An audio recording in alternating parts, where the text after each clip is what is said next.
Hi, Julie Jones from SSB Performance, Smarter, Stronger, Better Mindset Training, here with this week's Mindset Made Simple Tip of the Week, brought to you by Game Day Sportswear. Don't forget about that. Shout out to Gina Bennett, who runs Game Day Sportswear. But this week we're talking about the power of being present. And last week I mentioned that I hate heights. So what do? I spend Friday, my son's day off from school, at Cedar Point, the roller coaster capital of the world, right? That's what they say. They've got these roller coasters that literally go straight up and straight back down. No thanks. I'm good with my feet on the ground. I'm not into spinny rides either. So why was this fun for me? Well, it was fun because I was with my best friend. I was with my son. It was a great day. It was beautiful, despite the fact that the wind was blowing so hard that they had to shut down all the rides, which then allowed me at least not to look like a total nerd when I'm sitting reading a book while everybody's riding all the rides. I got to just walk around and act like maybe I would have gone on them. Yeah, right. But the best part of the day was this. We were walking along and we're looking at all the Halloween decorations, and all of a sudden I feel my son grab my hand. I can't remember the last time that he voluntarily grabbed my hand. In fact, he stopped calling me mommy when he was 5. Oh. But I took that time and savored every second of the fact that he had my hand as we were walking through that park. I didn't worry about it being the last time that it might happen. I didn't worry about how long it was going to happen. I just walked. I didn't want to hold on too tight to make him notice that he actually had my hand.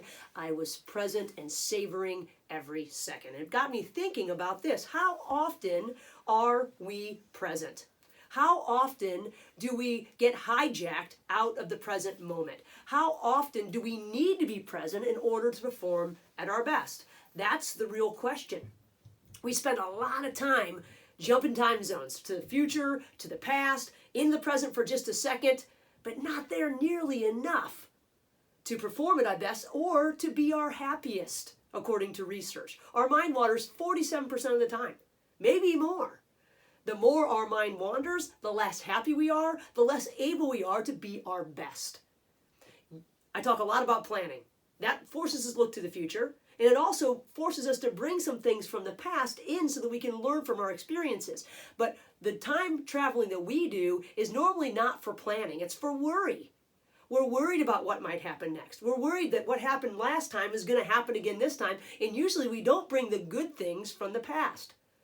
Thinking about the play that just happened, whether it was good or bad, is not really helpful in the moment.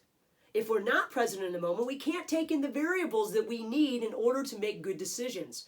Being in the present allows us to realize that we can choose what's best. Who needs me? What does the environment need from me? What does my team need from me? What kind of adjustments do I need to make to be able to be my best at this moment? But we don't spend enough time there. We don't spend enough time there. Think about how often your mind goes somewhere else, no matter what you're doing. I was driving home from the airport this morning, and I missed the exit. I've been to the airport 50,000 times, and I missed the exit because I wasn't present. I wasn't focused. We're always focused. We're just not necessarily focused on the things that are going to help us be the best when we need to be there. One thing that I do with my teams in order to get us back to present, why is it so important? Because it's the only thing that we can do. We can't change what has already happened. We can't change what's going to happen unless we do something now that can affect what's going to happen next. It can influence what's going to happen next. Why is it so important, and what can we do? One thing I do with my teams, we take 3 minutes. Try it.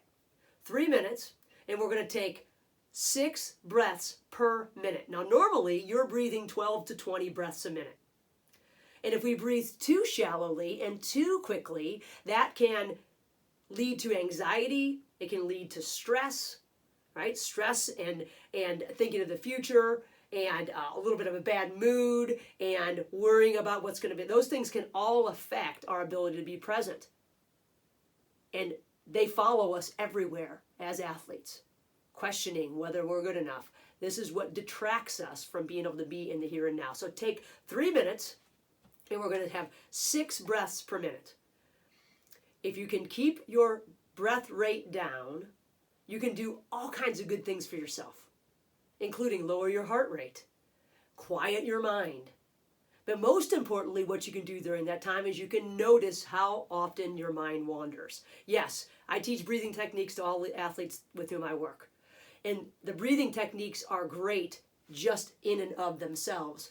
But the focus aspect of them is really, really helpful, because every time our mind wanders, we are refocusing, because it's really not about focusing, it's about the ability to refocus, and we're building that mental muscle that allows us to do it more quickly.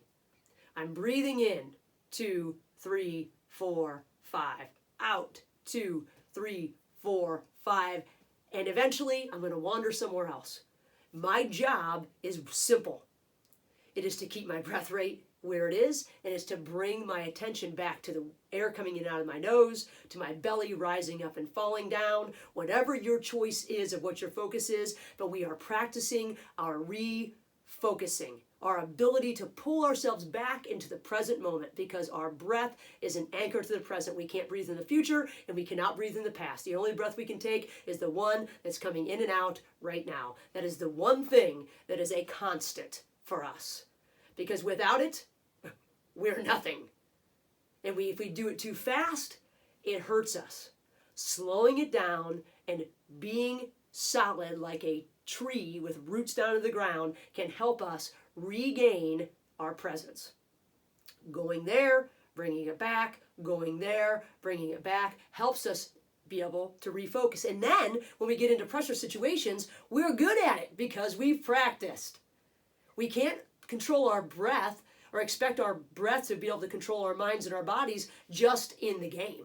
We've got to practice it outside the game, like I've mentioned numerous times.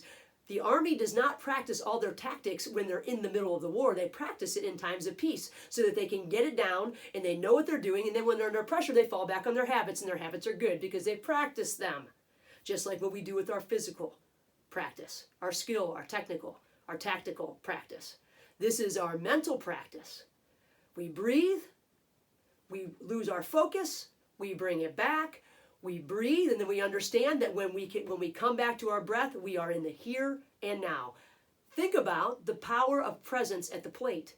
Think about the power of presence at the foul line. Think about the power of presence when someone drops back for a pass. Think about the power of presence when the ball is coming to you and you have to grab it before you can go anywhere else with it.